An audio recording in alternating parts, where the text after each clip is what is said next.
제가 보기에 지금 대한민국은 대위기 상황입니다. 앞으로 살아가는데 이런 것까지 모르면 좀 곤란한데? 비전을 제시하는 수뇌부가 없다라는 생각을 해요. 우리나라는 되게 후발주자로 살아야 할 수도 있어요. 대위기 상황입니다. 네, 안녕하세요. 이번 학기부터 AI 학개론 강의를 담당하게 된 교수 허성범이라고 합니다. 반갑습니다.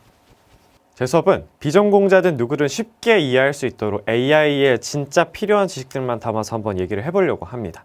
그럼 1주차 첫 번째 강의, AI 이것만 알아도 반응 간다. 바로 시작해보도록 하겠습니다. 이번 주는 첫 주차니까 그냥 OT만 하고 여러분들 빨리 집에 보내드릴게요. 점심 일찍 드세요. 아시겠죠? 네, 일단 교수 소개를 좀 하도록 하겠습니다. 이름이 없네? 저는 허성범이라고 하고요.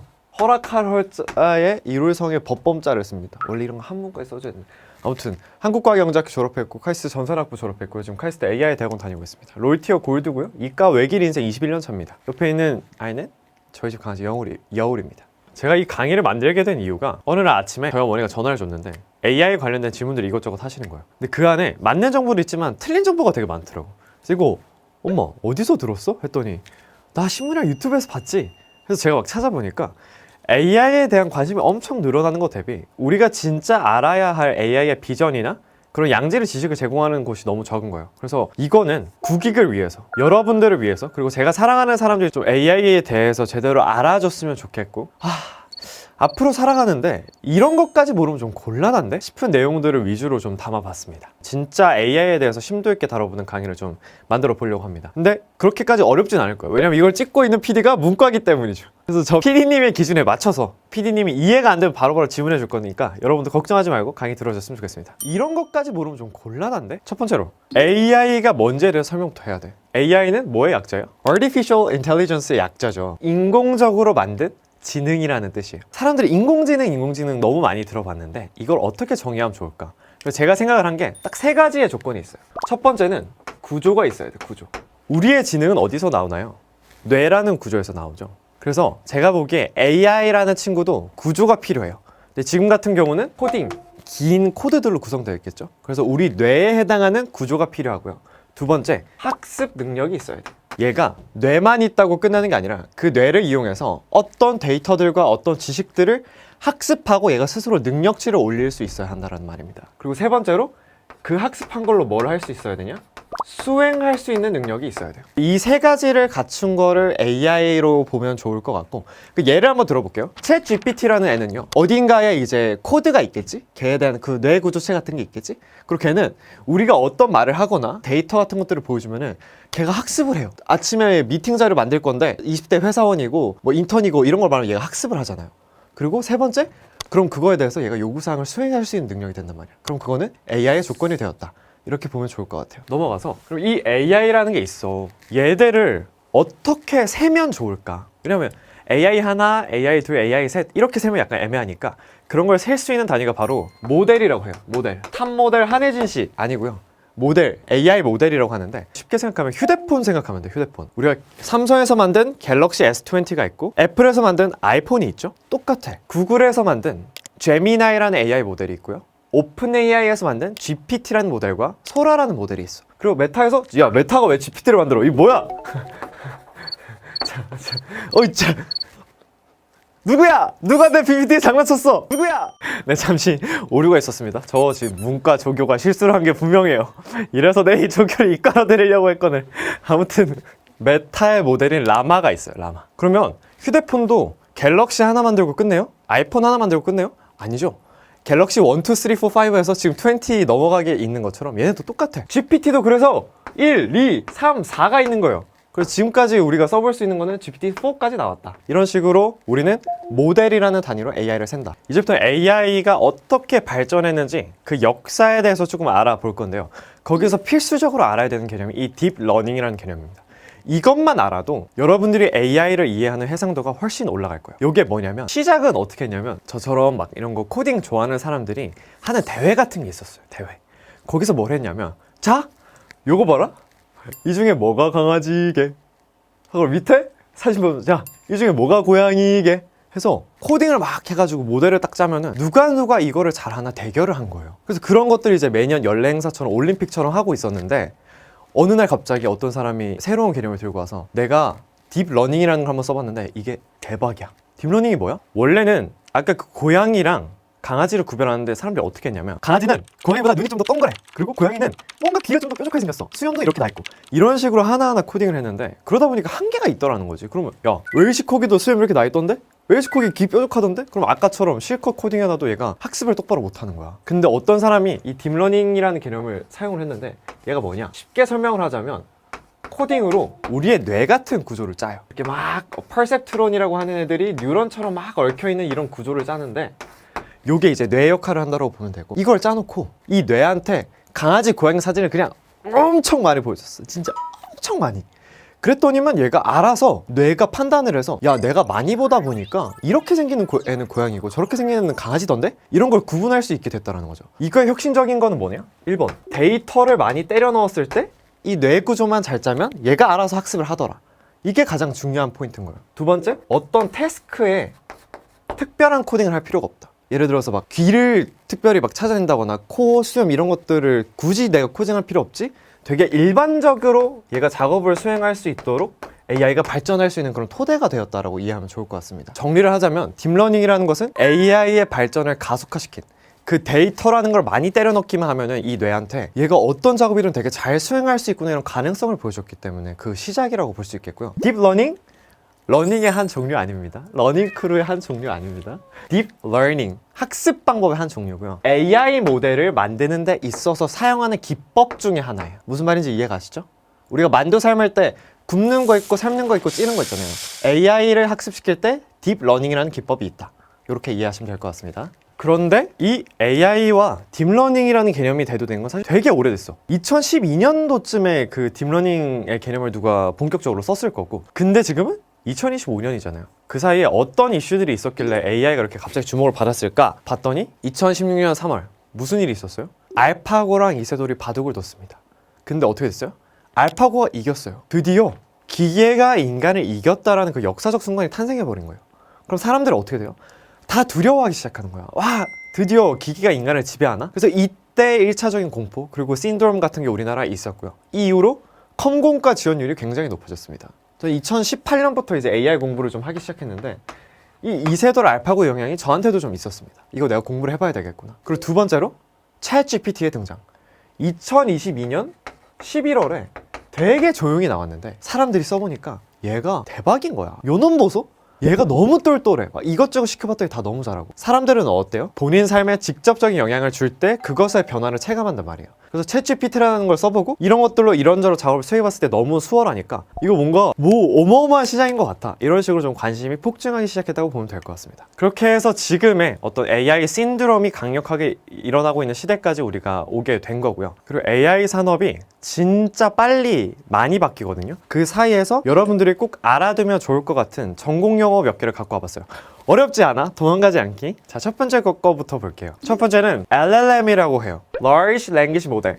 그대로 해석하면 큰 언어 모델이에요. 언어 모델이 뭔지를 생각을 해보면 우리가 아까 모델은 배웠잖아. AI 모델의 한 종류인데 얘는 언어에 대해서 주로 얘기할 수 있어. 언어라 하면 우리가 주고받는 막 대화하고 막 이런 것들을 우리가 자연어라고 하는데요. 자연에 있는 인간들이 만든 언어. 그 자연어에 특화된 모델인 거고, 언어 모델은 뭐에 쓰냐? 얘한테 다양한 것들을 시킬 수 있어요. 번역해줘, 또는 대화도 할 수 있고 걔랑. 이게 이제 채팅형으로 만든 게 챗GPT예요. 챗GPT라는 게 뭐냐면 GPT라는 애가 랭귀지 모델이야.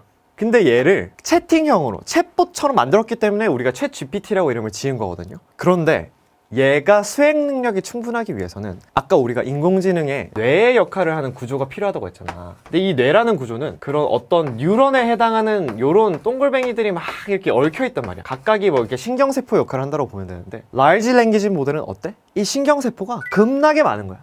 겁나게 많아. 그래서 랭귀지 모델들 중에 이런 신경세포 수가 많아서 큰 애들을 라지 랭귀지 모델을 하고요. 지금 대기업들이 만드는 랭귀지 모델들은 대부분 다 이 LLM에 해당한다고 보시면 됩니다. 뉴스에서 LLM 봤다? 그러면 어떤 기업에서 만든 되게 고성능의 랭귀지 모델이겠구나 생각을 하면 될 것 같아요. 두 번째, 우리가 살아가는데 자연어만 써? 아니거든요. 요즘 뭐야? 숏폼의 시대잖아. 영상 보고 거기 또 뭐가 들어가요? 오디오, 소리도 들어가고, 또 인스타그램에 뭐예요? 사진. 이런 것들까지 처리하고 싶은 니즈가 생겼다는 말이에요. 근데 아까 랭귀지 모델은 랭귀지에 특화되어 있으니까 이런 거 잘할까 못할까? 잘 못해. AI가 이걸 안 할 수 없잖아. 그래서 등장하는 게 생성형 AI라고 해서 얘도 AI의 한 종류인데 생성형 뭐예요? Generative 만들어줘. 이전에 없던 뭐를? 영상, 오디오, 사진을 틱톡이나 영상 같은 데 가끔 보면 사람이 막 잘 있다가 갑자기 막 풍선껌처럼 빵 터지고 막 이렇게 찌그러지고 하잖아요. 그게 생성형 AI로 만든 기존에 없던 영상이라고 이해를 하면 될 것 같습니다. 그래서 우리가 생성형 AI라는 얘기를 했다. 그럼 저것도 AI의 한 종류인데 기존에 없던 뭐 영상, 오디오, 사진 이런 걸 만들어준 애겠구나, 생성해준 애겠구나 이렇게 이해를 하면 됩니다. 그래서 포토샵에도 어떤 기능이 있어? 내가 내 사진 대충 찍어놓고 야 뒤에 하늘, 예쁜 하늘 넣어줘. 그럼 생성형 AI가 와서 하늘 만들어줘. 이런 게 이제 생성형 AI의 표본이라고 할 수 있겠습니다. 그래서 아까는 랭귀지 모델이라는 애가 있었고 그 한동안은 LLM이 계속 발전하면서 이 AI의 역사를 이끌어 왔었단 말이에요. 근데 사람들이 생성형 AI를 원하기 시작하네? 이게 대중들한테 먹히네? 그리고 이런 것들까지 할 수 있게 되네, 능력이 고양되면서 이번에는 모델이 랭귀지뿐만 아니라 오디오, 비디오, 이미지까지 다 할 수 있게 됩니다. 그런 거 다 하는 올라운더 같은 친구를 뭐라고 해요? 멀티모달이라고 합니다. 그래서 요즘에 AI 모델들은 다 멀티모달 AI라고 이해하면 좋을 것 같아요. 여기 뭐가 해당돼요? GPT-4가 이제 제대로 된 멀티모달인 거고 그 이전에는 1, 2, 3은 LLM에 가까웠다 이렇게 보시면 될 것 같아요. 쉽죠? 아이폰 4에는 뭐 광학 카메라가 달려가지고 뭐 이것저것 되는 거고 아이폰 1, 2, 3는 그게 안 됐다 뭐 이런 뜻이에요. AGI는 우리 AI가 나아가야 할 다음 스텝이야. Artificial General Intelligence라고 해서 인공지능인데 뭐가 들어가 있어? General. 이게 뭐예요? 일반적인. 그래서 해석을 하자면 일반 인공지능이 되는 거고 얘는 AI랑 뭐가 달라요? 얘는 스스로 판단을 해서 문제 해결을 할 수 있는 그런 사고 능력을 갖춘 애란 말이야. 지금의 AI들은 우리가 야 나 이거 뭐 할 건데 이거 좀 해줘라 이렇게 수동적으로 우리가 뭘 시켜야 하는 건데 얘는 나를 딱 보고 야 얘 이거 문제 있는데 내가 이거 좀 해결해 줘야겠는데 하고 해결해 줄 수 있는 AI를 AGI라고 합니다. 그래서 우리 같은 AI 개발자들은 이 AGI의 개발을 목표로 이제 AI를 개발을 계속 하고 있는 거고요. 아주 가까운 미래는 아닐 겁니다. 이게 등장하는 게. 근데 꽤 먼 미래겠지만 그것을 향해서 계속 나아가고 있다.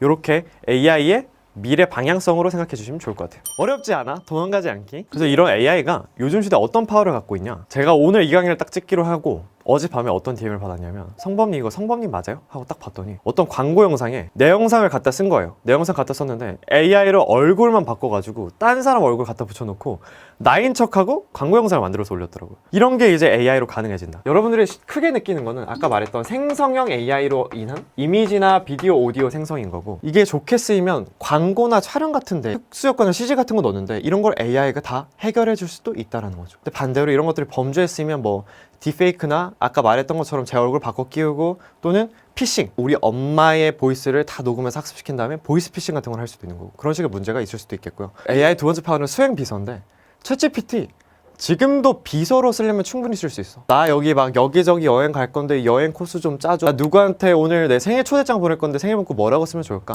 나 교수님한테 이런 메일 답장해야 되는데 뭐라고 쓰면 좋을까?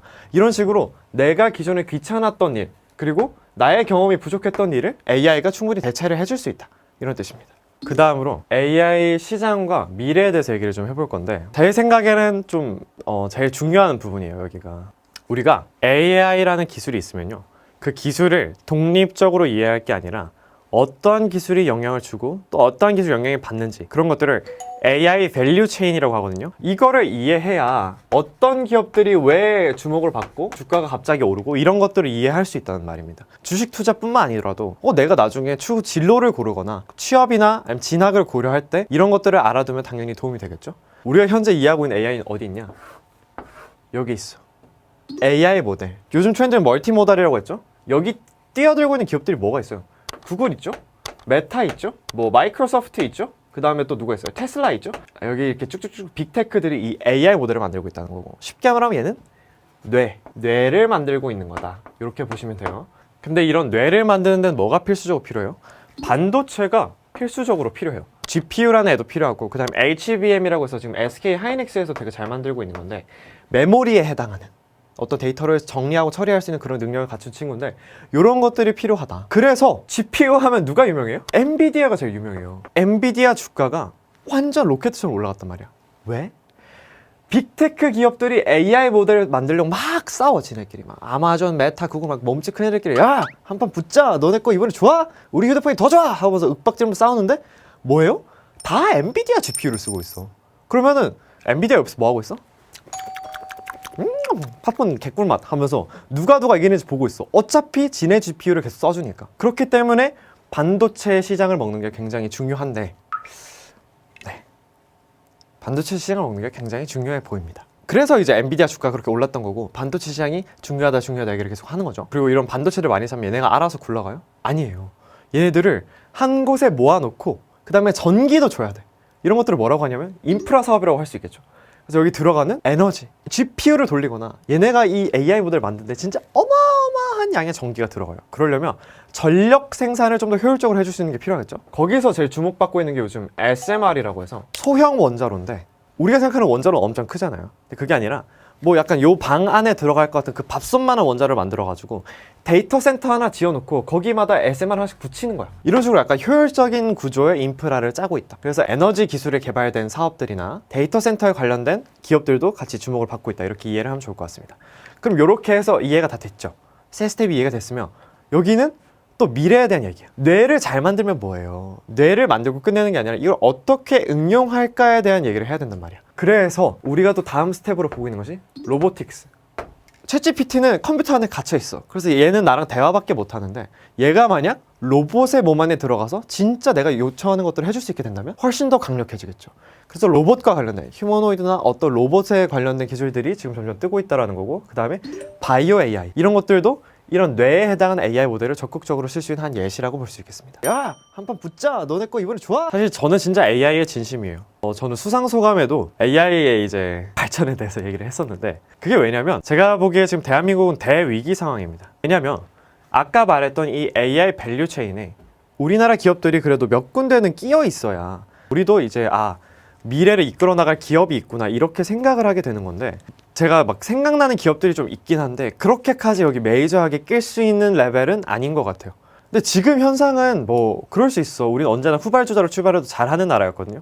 근데 그 문제가 아니라 이런 것들을 명확하게 이해하고 비전을 제시하는 그 수뇌부가 없다라는 생각을 해요. 그래서 어쨌든 이 기술이라는 게 발전하려면 국가의 도움이나 아니면 이제 자본의 흐름도 좀 필요한데, 그런 것들이 우리나라는 좀 되게 천천히 가고 있지 않나. 그래서 그런 것들을 움직이시는 좀 큰 선분들이 AI 산업계와 학계에 관심을 좀 더 가져주시면 좋겠다라는 생각을 합니다.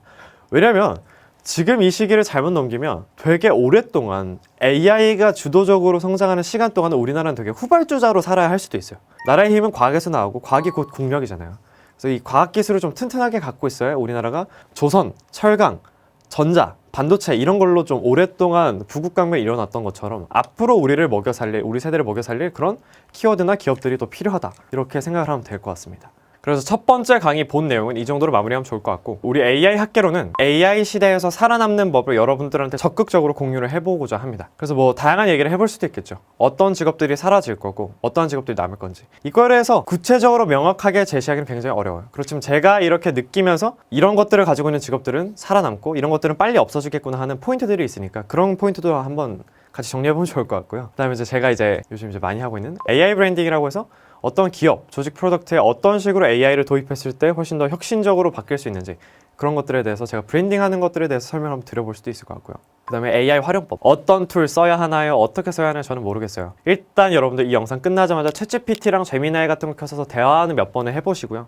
그거 말고도 직업에 따라서, 필요에 따라서 어떤 식으로 어떤 툴들 쓰면 좋을지는 다음 강의에서 제가 또 얘기할 수 있도록 하겠습니다. 사실 제일 중요한 건요, 두려워하지 않는 거예요. 제가 앞에 설명한 내용만 해도 여러분들은 지금 대한민국에 있는 사람들 대부분보다 AI에 대한 지식이 훨씬 많을 거예요. 이런 얘기를 해주는 사람들이 지금까지 없었으니까. 이제 아니까 두려워하지 말자고. 두려워하지 마시고요. 이것저것 잘 써보세요. 요즘 나오는 툴들은 대부분 무료예요. 그리고 여러분들은 전공 수준의 프로세싱을 하지 않기 때문에 그런 무료 툴들로도 충분합니다. 그래서 그런 것들이랑 좀 친숙해지려면 원래 갖고 놀아봐야 돼. 두려워하지 마시고 이것저것 그냥 뭐 무료가 나와서 한번 써볼까? 이렇게 갖고 놀아보면서 친숙해지다 보면 어느 순간 AI에 대한 감도 잡고 본인 진로나 학업이나 취업, 이직에 대한 고민도 약간씩은 해소되지 않을까. 그 과정에 저도 함께 하겠습니다. 아시겠죠? 이렇게 해서 첫 주차, 첫 강의 오리엔테이션 마치도록 하겠고, 이 정도면 강의 짧게 한 거죠? 아무튼 얼른 점심 드시러 가세요. 저는 또 다음 강의로 돌아오도록 하겠습니다. 좋아요, 댓글, 구독, 알림 설정까지 부탁해요. 안녕. 첫 주차인데 과제 내주면 싫어하려나? 여러분들 과제 있습니다. 과제. 오늘 지금 당장 챗 GPT랑 또는 구글에서 만든 제미나이라는 친구 켜가지고요. 궁금한 점 5개 이상, 그리고 본인이 해야 되는 귀찮은 일 3가지 이상 시켜보세요. 오케이? 오늘 과제입니다. 첫 주 차니까 라이트하게 가죠. 빠빠이.